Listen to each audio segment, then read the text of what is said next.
नमस्कार, ये आकाशवाणी चंडीगढ़ है। अब आप रतिका से प्रादेशिक समाचार सुनिए। पहले इस बुलेटिन के मुख्य समाचार। नीट यूजी परीक्षा से जुड़ी सभी याचिकाओं पर उच्चतम न्यायालय में सुनवाई पूरी हुई। सर्वोच्च न्यायालय ने केंद्र सरकार को निर्देश दिए हैं कि वो राज्य व अन्य हितधारकों के साथ परामर्श करके महिला कर्मचारियों के लिए मासिक धर्म अवकाश पर एक आदर्श नीति तैयार करे।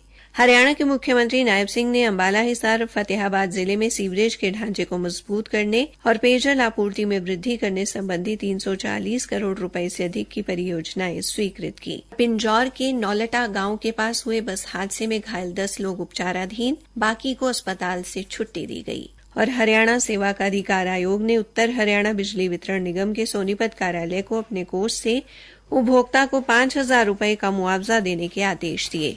अब समाचार विस्तार से। सर्वोच्च न्यायालय ने राष्ट्रीय पात्रता सह प्रवेश परीक्षा नीट यूजी से संबंधित कई याचिकाओं पर सुनवाई पूरी की। इनमें नीट 2024 परीक्षा में अनियमितताओं और कदाचार के आरोप तथा नए सिरे से परीक्षा आयोजित करने का निर्देश देने की मांग वाली याचिकाएं भी शामिल हैं। एक याचिकाकर्ता की ओर से उपस्थित वकील ने न्यायालय से कहा कि ये परीक्षा पेपर लीक, ओएमआर शीट में गड़बड़ी और नकल के कारण रद्द कर दी जानी चाहिए। जवाब में न्यायालय ने कहा कि परीक्षा रद्द करना अंतिम उपाय नहीं है। मुख्य न्यायाधीश डी.वाई. चंद्रचूड़ ने कहा कि परीक्षा की शुचिता भंग हुई है और परीक्षा दोबारा कराने से पहले पेपर लीक के बारे में जानना जरूरी है। मुख्य न्यायाधीश डी.वाई. चंद्रचूड़, न्यायमूर्ति जे.बी. पारदीवाला और न्यायमूर्ति मनोज मिश्रा की पीठ ने कुल 38 याचिकाओं पर सुनवाई की। इससे पहले शीर्ष अदालत के समक्ष दायर एक हलफनामे में केंद्र और राष्ट्रीय परीक्षा एजेंसी ने कहा था कि परीक्षा में अनियमितताओं के किसी भी सबूत के अभाव में परीक्षा दोबारा आयोजित करने की कोई जरूरत नहीं है। नई परीक्षा से लाखों वास्तविक उम्मीदवार प्रभावित होंगे। राष्ट्रीय परीक्षा एजेंसी सरकारी और निजी संस्थानों के लिए देश भर में नीट यूजी की परीक्षा का आयोजन एमबीबीएस, बीडीएस, आयुष और अन्य संबंधित पाठ्यक्रम के लिए करती है। सर्वोच्च न्यायालय ने केंद्र को निर्देश दिए हैं कि वो राज्य और अन्य हितधारकों के साथ परामर्श करके महिला कर्मचारियों के लिए मासिक धर्म अवकाश पर एक आदर्श नीति तैयार करे। मुख्य न्यायाधीश डी.वाई. चंद्रचूड़, न्यायमूर्ति जे.बी. पारदीवाला और न्यायमूर्ति मनोज मिश्रा की पीठ ने आज मासिक धर्म अवकाश नीति की मांग करने वाली जनहित याचिका का निपटारा कर दिया। महिला एवं बाल विकास मंत्रालय को इस पर एक नीति तैयार करने के लिए हितधारकों के साथ बैठकें आयोजित करने के निर्देश दिए हैं।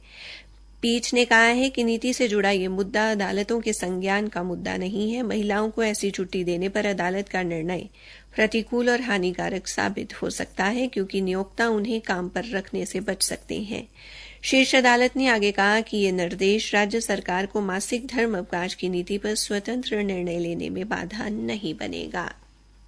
हरियाणा के मुख्यमंत्री नायब सिंह ने 3 जिलों अंबाला, हिसार, फतेहाबाद में सीवरेज के ढांचे को मजबूत करने और पीने योग्य पानी की आपूर्ति में वृद्धि करने के लिए 340 करोड़ रुपए से अधिक की 5 परियोजनाओं को स्वीकृति दी है। एक सरकारी प्रवक्ता ने बताया कि अंबाला जिले में नगर निगम क्षेत्र में शामिल किए गए 11 नए गांवों में सीवरेज का विस्तार किया जाएगा। नया गांव, कामला गांव और देवी नगर में मलशोधन संयंत्र लगाए जाएंगे, जिन पर कुल 165 करोड़ 96 लाख रुपए की लागत आएगी। इसी तरह हिसार जिले में 61 करोड़ 44 लाख रुपए की लागत से अमृत योजना के द्वितीय चरण के तहत बरवाला नहर से हांसी कस्बे के लिए पानी लाने की परियोजना लगाई जाएगी। इसके अलावा 65 करोड़ 11 लाख रुपए की लागत से आदमपुर में मौजूदा सीवरेज ढांचे को मजबूत किया जाएगा और मल शोधन संयंत्र लगाया जाएगा।